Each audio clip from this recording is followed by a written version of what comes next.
নমস্কাৰ। ভিডিঅ'টো বনোৱা বিষয়বস্তুটো হ'ল ৯০০বিধ ঔষধৰ মূল্য বৃদ্ধি। যোনটো দেশত ৯০০বিধ ঔষধৰ মূল্য বৃদ্ধি হৈছে, এইটো কাৰণে দেশৰ আমাৰ দৰিদ্ৰ জনসাধাৰণে কেনেকৈ ঔষধ কিনি কেনেকৈ বেমাৰ ভাল কৰিব, এইটো এটা বহুত ডাঙৰ কথা। চৰকাৰখনে বৰ্তমানৰ যোনখন বিজেপি চৰকাৰ, এই চৰকাৰখনে মানুহক এই চামুচেৰে দি এই বেলচা মাৰি নিয়াৰ ৰাজনীতিটো কৰি আছে। এইটো আমাৰ কাৰণে বহুত ভাল লক্ষণ নহয়। এই চৰকাৰখন যেতিয়ালৈকে নাতৰিব তেতিয়ালৈকে আমাৰ অৱস্থা বহুত বেয়া দিশত গৈ থাকিব। আমাক কি লাগে? আমাক লাগে স্বাস্থ্য ফ্ৰী, আমাক লাগে শিক্ষা ফ্ৰী। স্বাস্থ্য আৰু শিক্ষা ফ্ৰী হৈছে জানো? নাই, স্বাস্থ্য আৰু শিক্ষা ফ্ৰী হোৱা নাই। দৰিদ্ৰ ল'ৰা ছোৱালীয়ে আজিও পঢ়িবলৈ মাথা মাৰিব লাগে। তেওঁলোকে হাজিৰা কৰি ফৰ্ম ফিল আপ কৰা মই ল'ৰাও পাইছোঁ। বৰ্তমান আমাৰ গাঁৱতে আছে, আমাৰ ঘৰৰ ওচৰতে আছে। এইটো অৱস্থা বৰ্তমান আমাৰ অসমত হৈ আছে। স্বাস্থ্যটোৰ কথা ক'বই নালাগে। ইকুইপমেণ্ট নাথাকেই, মেডিকেলৰ ইকুইপমেণ্টেই নাথাকে। আজি যদি লখিমপুৰ মেডিকেল কলেজ যাওঁ, কিবা এটা কাৰণে ডিব্ৰুগড় লিখি দিব, নহ'লে গুৱাহাটী লিখি দিব। এইটো বস্তুটো বহুত বেয়া।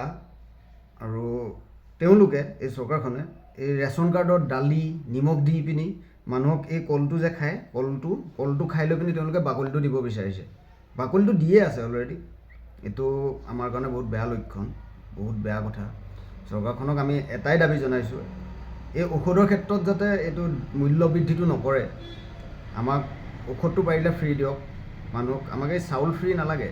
চাউল যেতিয়ালৈকে ফ্ৰী দিব আমি এলেহুৱা হৈ গৈ আছোঁ, মানুহে কাম নকৰা হৈছে। আমাক ঔষধটো ফ্ৰী দিয়ক। আমাক স্বাস্থ্য সেৱা পূৰা ফ্ৰী লাগে। আমাক লাগে শিক্ষা ফ্ৰী। আমাক আজি আমি বেলেগ এটা যিকোনো এটা শিক্ষাৰ কাৰণে আমি পে'মেণ্ট কৰিবই লাগিব। অকল LP স্কুলটো কিবা ফ্ৰী হ'লেই নহ'বতো। চৰকাৰী স্কুলত LP স্কুলটো ফ্ৰী নহ'লেই নহ'ব। কলেজৰ শিক্ষা গ'লেও পইচা দিব লাগিব। কলেজত যেতিয়া ছেমিষ্টাৰ ছিষ্টেমত পৰীক্ষা হৈ আছে, ফৰ্ম ফিল আপৰ কাৰণে প্ৰতিটো ছেমিষ্টাৰতে পইচা দিব লাগে। এইটো এটা বহুত বেয়া কথা। আমাক শিক্ষা ফ্ৰী দিয়ক, আমাক স্বাস্থ্য ফ্ৰী দিয়ক, আমাক ঔষধ ফ্ৰী দিয়ক। মূল্য বৃদ্ধি আমাক নালাগে।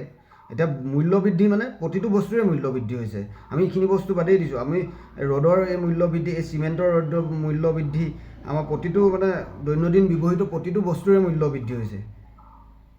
আমি এইখিনিৰ ওপৰত একো কোৱা নাই। আমাক এইখিনি মূল্য বৃদ্ধি আমি মাত মতা নাই। বৰ্তমান আমাক লাগে স্বাস্থ্য ফ্ৰী, শিক্ষা ফ্ৰী লাগে আমাক। এইখিনিকে আমাক কৰি দিয়ক। ধন্যবাদ।